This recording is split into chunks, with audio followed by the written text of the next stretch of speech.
नमस्कार, उत्तराखंड की खबरें लेकर मैं हूं आपके साथ संदीप निरंजन सरकार। सनातन धर्म के विरुद्ध कई राजनेताओं द्वारा विवादित बयान दिए गए, जिसके बाद पूरे देश में इन नेताओं के प्रति सनातन धर्म से जुड़े लोगों में आक्रोश देखने को मिल रहा है।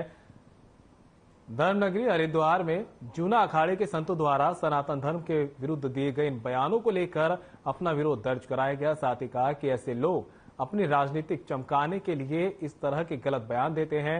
इन लोगों को पागल खाने भेजना चाहिए।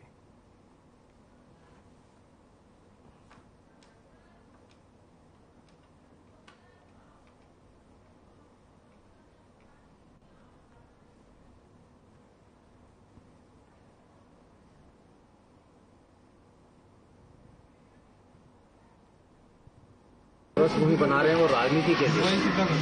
उनकी राजनीति बिल्कुल क्षीण हो चुकी है। अब उनका अपना भविष्य बनाने के लिए उनको कुछ नजर नहीं आता। अगर उठा के छींटा किसी मारे, अब पर्वत पर कोई पानी का छींटा मारेगा तो क्या फर्क पड़ेगा। तो सनातन धर्म तो वो वहाँ पर हिमालय पर्वत है और वो चींटी सड़क पर रेंगने वाली चींटी वो कुछ बोलते हैं, उससे हमें क्या फर्क पड़ता है। अंत में उन्हें आना हमारी ही शरण में है। तो पहले वो भूमिका बना रहे हैं, बाद में क्षमा मांगेंगे, फिर हमारी शरण में आएंगे। अगर ये सनातन धर्म के खिलाफ नहीं बात करेंगे तो इनका विनाश कैसे होगा। इसलिए ये सनातन धर्म की निंदा करने का लक्ष्य है कि अपना विनाश के लिए ये आदर्श लोग, जो कोई भी लोग, इनको पाप करना, इनको गलत बोलना, धर्म के खिलाफ बोलना, तब तो इनका नाश होगा। और अगर ये पाप करेंगे नहीं, धर्म के खिलाफ बोलेंगे नहीं, तो विनाश काले विपरीत बुद्धि, इनकी सबकी विनाश का समय आ गया। विपरीत बुद्धियां हो चुकी हैं। जिस दिन सृष्टि हुई उस दिन ये प्रकट हुआ, और जब तक ये सृष्टि रहेगी तब तक ये सनातन धर्म रहेगा।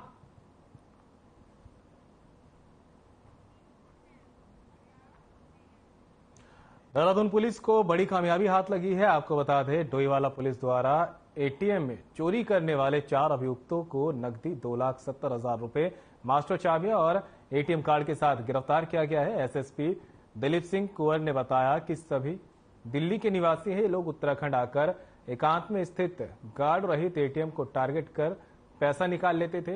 ये एटीएम में रुपए निकलवाने वाले स्थान पर काले रंग का फाइबर की पट्टी लगा देते थे, जिससे कोई पैसा निकलता तो उसका पैसा बाहर नहीं आ पाता था और पैसा खाते से कट जाता था। अभियुक्तों में से एक व्यक्ति एटीएम के अंदर बने केबिन में पहले से ही छिपा रहता है तथा रुपए निकालने वाले व्यक्ति के बाहर जाते ही अपने पास उपलब्ध मास्टर की यानी नकली चाबी से एटीएम खोलकर एटीएम में फंसे रुपए निकाल लेता था। बाकी अभियुक्त एटीएम के बाहर रहकर आने जाने वालों पर नजर रखते थे।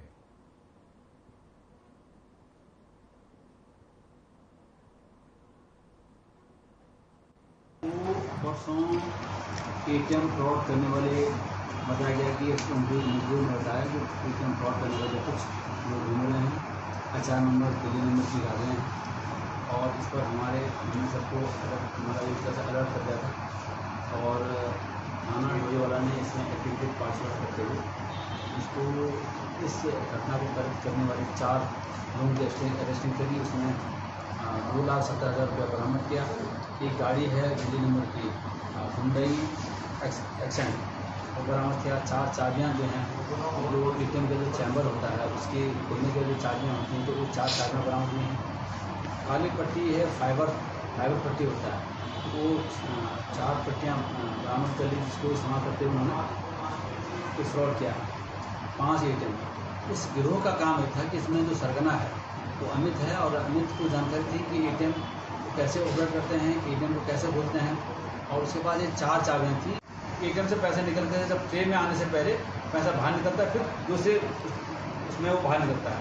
तो वहीं पर ये जो काली पट्टी जो फाइबर है उसको लगाया गया था, लगाते हैं लोग, और ताकि पैसा बाहर नहीं निकले। अब कस्टमर गया, उसने एटीएम में जाकर के उन्होंने अपना पूरा ऑपरेट किया, पैसे निकलने की आवाज़ भी आई, लेकिन पैसा बाहर नहीं निकला। कस्टमर गफलत में रहता है कि इसका मेरा मशीन खराब है या मेरा पैसा अगर निकला है तो वो पुनः क्रेडिट हो जाएगा।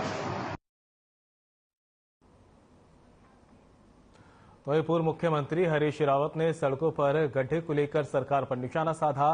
पूर्व मुख्यमंत्री के बयान पर बीजेपी के प्रदेश प्रवक्ता विनोद सुयाल ने कहा कि पूर्व सीएम हरीश रावत को सुर्खियों में रहने की आदत है। सड़कों पर बने गड्ढों पर जलभराव ना हो, इसको लेकर सरकार कार्य कर रही है।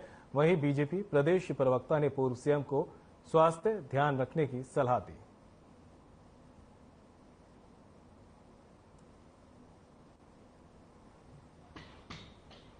देखिए, हरीश रावत जी को हमेशा सुर्खियों में रहने की आदत है। वो कुछ न कुछ गड्ढे तो कांग्रेस ने उनके लिए भी बहुत खोद रखे हैं। भारतीय जनता पार्टी का पूरा प्रयास है कि जो शहर के अंदर गड्ढे हैं उनमें किसी तरह से जल भराव न हो। सरकार का भी ये पूरा प्रयास है।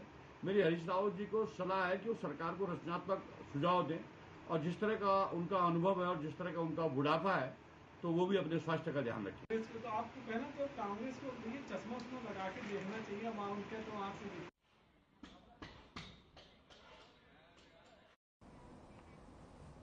कांग्रेस प्रदेश अध्यक्ष करण माहरा के बयान पर बीजेपी ने पलटवार किया। बीजेपी प्रदेश प्रवक्ता विपिन कैंथोला ने कांग्रेस प्रदेश अध्यक्ष को सलाह देते हुए कहा कि वे पहले अपनी पार्टी के अंदर स्वीकार्यता बना लेंगे तो अच्छा होगा और कहा कि कांग्रेस को इस समय सकारात्मक रूप से एक विपक्षी दल होने के नाते बीजेपी की तरह रक्तदान कैंप का आयोजन करती तो अच्छा होता। वहीं कहा कि सरकार डेंगू पर काबू पाने को लेकर लगातार काम कर रही है। साथ ही अस्पतालों में मरीजों का इलाज सही तरीके से चल रहा है।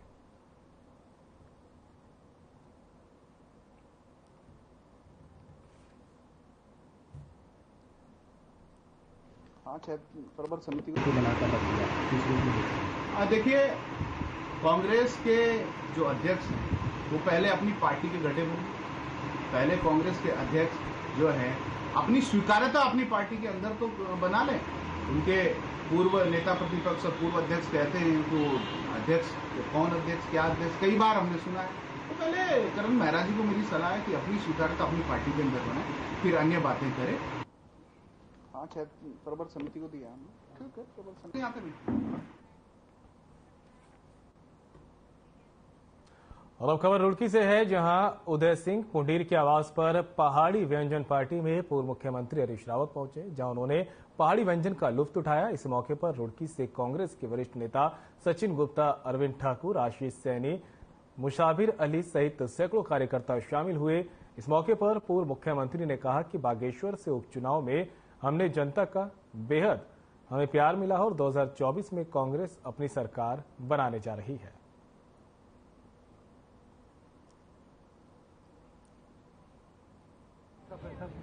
हाँ, मैं यहाँ पर हमारे उदय और वीरेंद्र रावत यहाँ लोगों को बुलाया है पकौड़ी रायता और ककड़ी खाने के लिए। तो मैं भी ककड़ी रायते का स्वाद चखने के लिए। क्या कहेंगे सर, आगामी लोकसभा चुनाव को लेकर किस तरह की मंथन है, किस तरह की तैयारी चल रही है?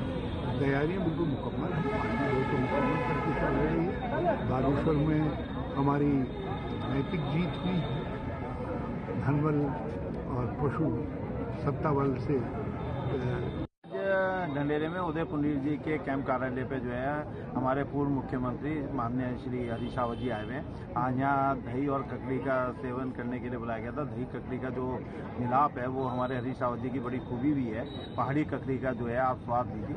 और वो हमेशा कहते आए हैं कि सब समाज के लोग जो है एकजुट होकर और एक जगह इकट्ठे होकर इस स्वाद का मजा लें, जो आज उन्होंने करके भी दिखा दिया। पहाड़ी व्यंजन, ककड़ी का रायता और जलेबी, चाय पकौड़ी का जो है एक प्रोग्राम रखा था हमने, ताकि जो हमारे यहाँ पर्वतीय मूल क्षेत्र के बहुत लोग हैं तो उनके साथ गैदर टुगेदर होने के लिए, सब लोगों को एक थोड़ा सा मंच पे लाने के लिए हमने ये प्रोग्राम रखा था। आप देख रहे होंगे वो लोगों ने जो है बहुत बढ़ चढ़ के हिस्सा लिया।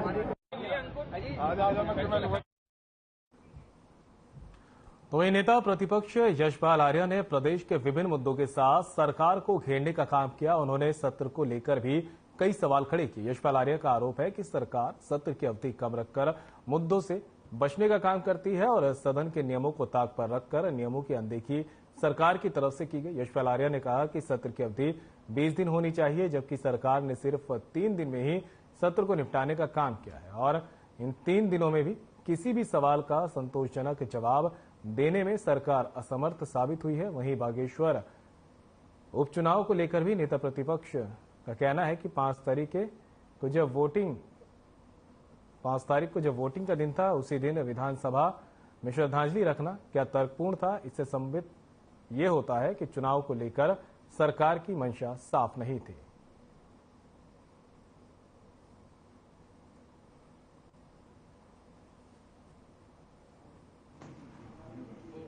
रणनीति क्या, हमारी मंशा साफ है।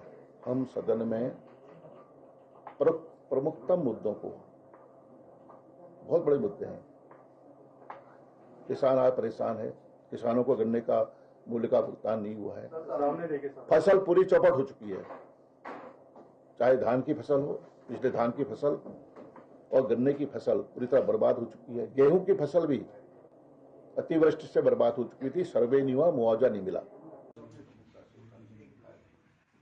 लेकिन सरकार में और विश्वास। तो वहीं देहरादून में नेता प्रतिपक्ष यशपाल आर्य ने प्रेस वार्ता की। इस दौरान विधायक गोपाल सिंह राणा, मदन बिष्ट, प्रीतम सिंह भी मौजूद रहे। बता दें कि उन्होंने सदन की कम अवधि को लेकर सवाल खड़े किए। उन्होंने कहा कि सरकार ने सदन के नियमों का अनदेखी करने का काम किया है। सरकार की मंशा सवालों से बचने की है। किसी भी सवाल का संतोषजनक जवाब देने में सरकार नाकाम रही है। साथ ही उन्होंने आरोप लगाया कि राज्य आंदोलनकारियों का 10% का क्षेत्रीय आरक्षण का जो बिल है प्रवर समिति को सौंप दिया गया है। साथ ही उन्होंने कहा कि सरकार ने भू कानून पर चुप्पी साध ली है।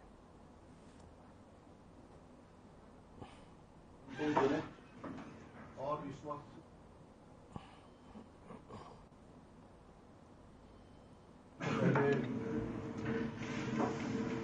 विधानसभा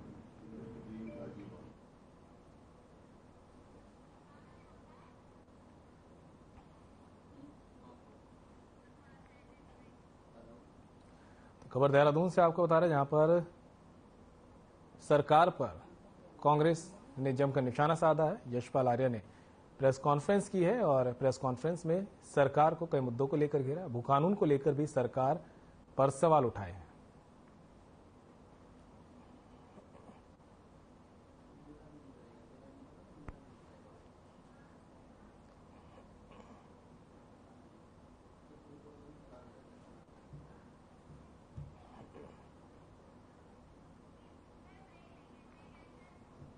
और फिलहाल रुक रहे छोटे से ब्रेक के लिए, कहीं मत जाइएगा, जल्द होंगे हाजिर।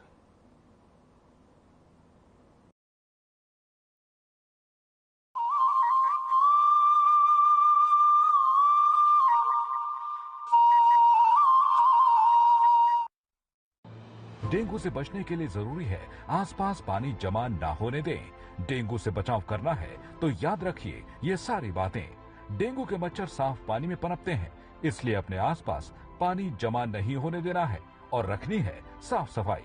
पानी की टंकी व जल संचय के बर्तनों को रखना है ढककर। सभी गुलदस्तों, गमलों, पानी के बर्तनों, कूलर का पानी सप्ताह में एक बार पूरी तरह से खाली कर दें और सुखाकर फिर से पानी भरें। प्रयोग में न आने वाले खाली बर्तन, बोतल, डब्बे, टायर, नारियल के खोल जैसी चीजें इधर उधर ना फेंके। इनमें जमा हो सकता है बारिश का पानी और पनप सकते हैं डेंगू के मच्छर। मच्छरों से बचने के लिए ऐसे कपड़े पहने जो शरीर को ज्यादा से ज्यादा ढके। मच्छरदानी का इस्तेमाल करें।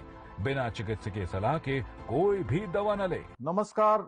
डेंगू और मलेरिया की रोकथाम, नियंत्रण और बचाव के लिए हम सभी को अपने आसपास के वातावरण को स्वच्छ बनाए रखना है, क्योंकि बारिश के मौसम में संक्रामक बीमारियों के साथ साथ डेंगू और मलेरिया के लार्वा भी तेजी से पनपते हैं।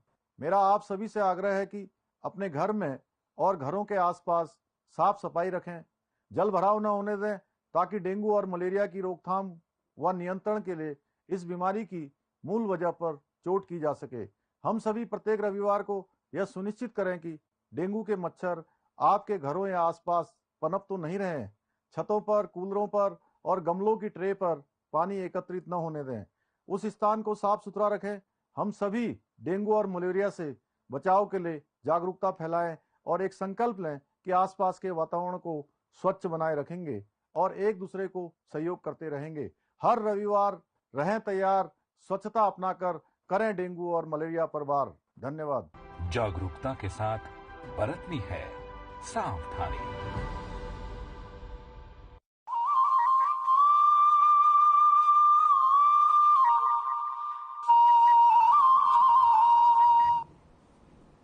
ब्रेक के बाद आप सभी का एक बार फिर से स्वागत है। बढ़ते खबरों में आगे, उधम सिंह नगर के काशीपुर में 2 दिन से लगातार हो रही बारिश ने एक बार फिर से अपना सितम ढा दिया है, जहां बारिश के चलते ढेला नदी से लगा एक मकान गिर गया। मकान गिरते समय उस मकान में कोई नहीं था। इस आपदा के समय में पिछले 1 महीने से साई की तरह मधुबन नगर और रहमत नगर की जनता के साथ खड़े रहने वाले पार्षद अब्दुल कादिर ने सरकार पर हमला बोलते हुए कहा कि प्रदेश की सरकार आनंद ले रही है और काशीपुर के लोगों की मुसीबत बढ़ती जा रही है।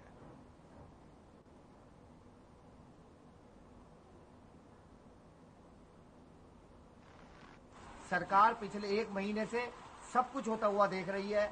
मुख्यमंत्री जी इन घटनाओं का आनंद ले रहे हैं, मकान गिरने की घटनाओं का आनंद ले रहे हैं, मंदिर गिरने की घटनाओं का आनंद ले रहे हैं, लेकिन कोई भी किसी भी तरीके की शासन द्वारा अभी तक कोई सुरक्षा दीवार बनाने का कार्य यहाँ शुरू नहीं हुआ है।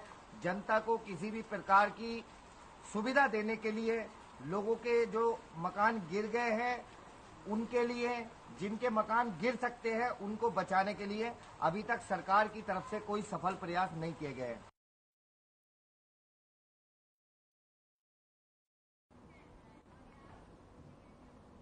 अल्मोड़ा में पंडित गोविंद बल्लभ पंत की 136वीं जयंती को बड़े धूमधाम से मनाया गया। इस अवसर पर संस्थान के निदेशक डॉक्टर सुनील नौटियाल ने कहा कि संस्थान के 3 प्रमुख उद्देश्य हैं, जिसमें प्रमुख उद्देश्य है हिमालय के पर्यावरण व आर्थिक संरक्षण पर शोध करना, जैव विविधता का संरक्षण, हिमालय क्षेत्र में जल संरक्षण की वृद्धि करना, जलवायु परिवर्तन में बदलाव के कारण हो रहे प्रभाव के अनुसार स्थानीय लोगों को ढालना उत्तरदायित्व है। वहीं पर्यटन विकास पर भी संस्थान काम कर रहा है।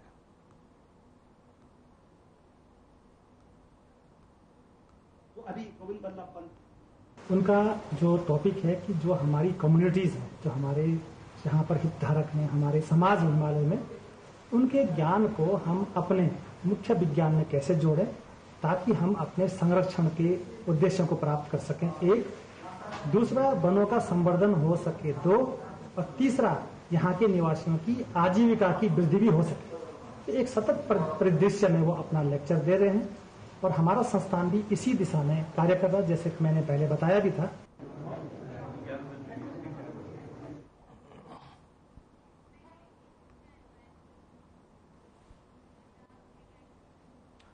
फिलहाल रुके छोटे से ब्रेक के लिए, कहीं मत जाइएगा, जल्द होंगे हाजिर।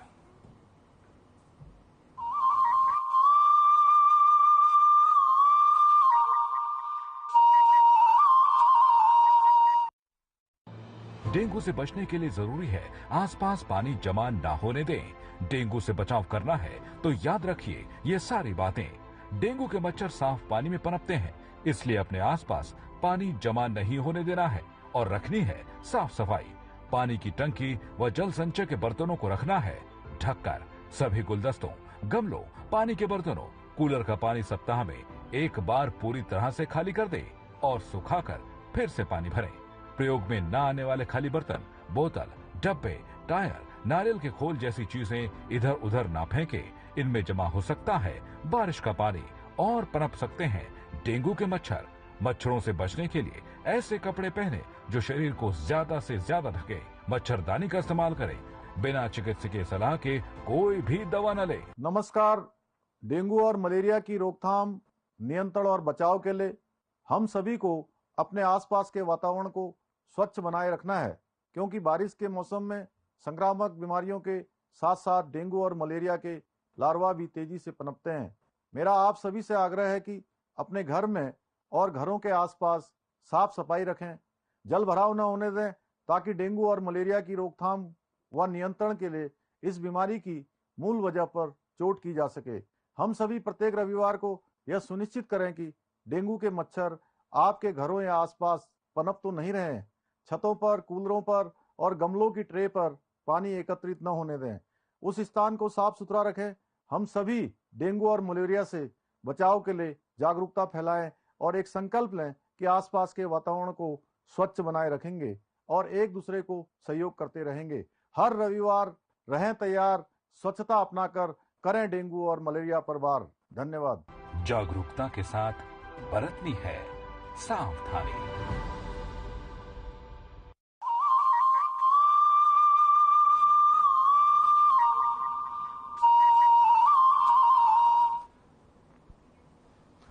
और ब्रेक के बाद आप सभी का एक बार फिर से स्वागत है। बढ़ते खबरों में आगे, महान स्वतंत्रता संग्राम सेनानी भारत रत्न पंडित गोविंद वल्लभ पंत जी की जयंती पर बीजेपी प्रदेश मंत्री विकास शर्मा ने आयोजित कार्यक्रमों में पहुंचकर श्रद्धांजलि अर्पित की। साथ ही उनके आदर्शों को अपने जीवन में उतारने का आह्वान किया। प्रदेश मंत्री विकास शर्मा ने कहा कि गोविंद वल्लभ पंत हमारे स्वतंत्रता सेनानी हैं, जिनका जन्म अल्मोड़ा में हुआ था और पढ़ाई इलाहाबाद से करके वकील बनकर काशीपुर के अंदर उन्होंने वकालत की और उसके बाद अंग्रेजों से इस देश को आजाद करने के लिए उन्होंने लड़ाई लड़ी।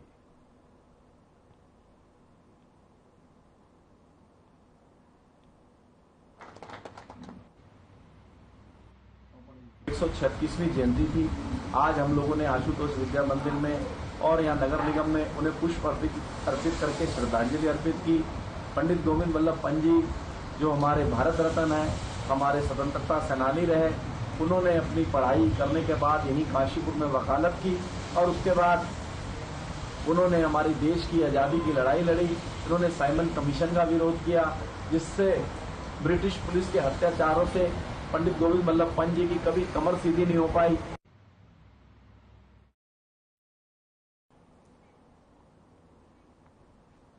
अल्मोड़ा जिले के खूंट में भारत रत्न गोविंद वल्लभ पंत की जयंती मनाई गई। जयंती के मौके पर उन्हें पैतृक गांव में सांसद अजय टम्टा, विधायक मनोज तिवारी सहित कई लोगों ने उनके चित्र पर माल्यार्पण कर उन्हें याद किया।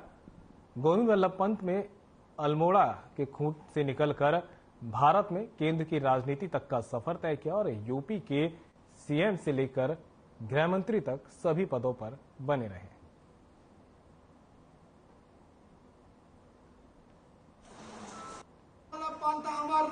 स्वतंत्रता सेनानी भारत रत्न पंडित गोविंद वल्लभ पंत जी की आज उनकी जन्मस्थली में हम लोग जयंती मना रहे हैं। मैं सर्वप्रथम उनको श्रद्धासुमन अर्पित करता हूं और ये हम सब लोग के लिए बड़े सौभाग्य की बात है कि ऐसे महापुरुष का हमारे इस अल्मोड़े और इस अल्मोड़ा विधानसभा में जन्म हुआ है और उस महान व्यक्ति ने इस देश के स्वतंत्रता आंदोलन में उनका अपना एक महत्वपूर्ण योगदान रहा है।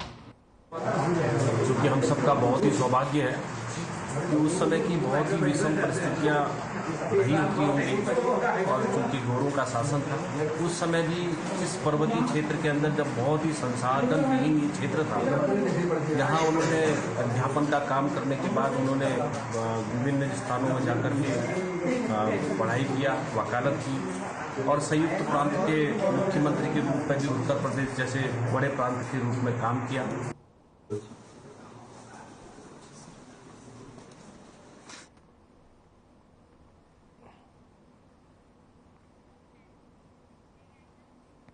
और फिलहाल बुलेटिन में मेरे साथ इतना ही। दीजिए इजाजत, नमस्कार।